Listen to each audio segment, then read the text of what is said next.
उपमुख्यमंत्री सुनेत्रा पवारांकडून यशवंतरावांना अभिवादन. प्रीती संगमावरील समाधीवर जाऊन घेतलं दर्शन. उपमुख्यमंत्री पदाची शपथ घेतल्यानंतर स्वर्गीय यशवंतरावांच्या समाधीवर नतमस्तक. अजित पवार म्हणालेले भाजपच्या घोटाळ्याची फाईल काढणार. त्यानंतर 10 दिवसातच अपघात. खासदार संजय राऊतांचा आरोप. अपघातामुळे लोया प्रकरणाची आठवण झाल्याचं वक्तव्य. माझं मन सांगतंय दादा असे जाऊच शकत नाही. कोणी हा देव माणूस हिरावून घेण्याचं पाप केलं. अपघाताबाबत ट्विट करत अमोल मिटकरींकडून पुन्हा शंका उपस्थित.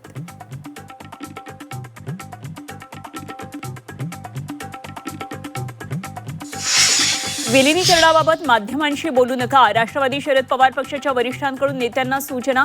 केवळ सुप्रिया सुळे, जयंत पाटील, शशिकांत शिंदेंना बोलण्याची परवानगी.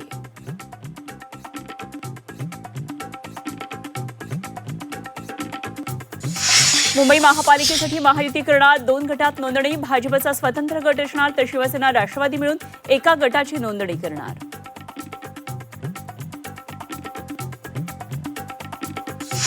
तमिळांविरोधात बोलाल तर मुंबईत 1 लाखांची रॅली. भाजप आमदार तमिळसेल्वन यांचा ठाकरे बंधूंना इशारा.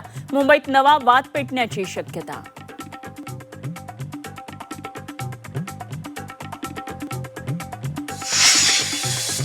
तमिळसेल्वन यांचा मुंबईतल्या 11 कोटी मराठी माणसाला इशारा. सेल्वनांची दादागिरी फडणवीसांना मान्य आहे का? संजय राऊतांचा सवाल. जिल्हा परिषद निवडणुकीसाठी संभाजीनगरमध्ये प्रचार सभांचा धडाका. एकनाथ शिंदेंची कन्नडमध्ये प्रचार सभा. पंकजा मुंडेंच्या संभाजीनगरमध्ये 5 पेक्षा जास्त सभा. तर चंद्रशेखर बावनकुळे उद्यापासून प्रचाराचा धडाका लावणार.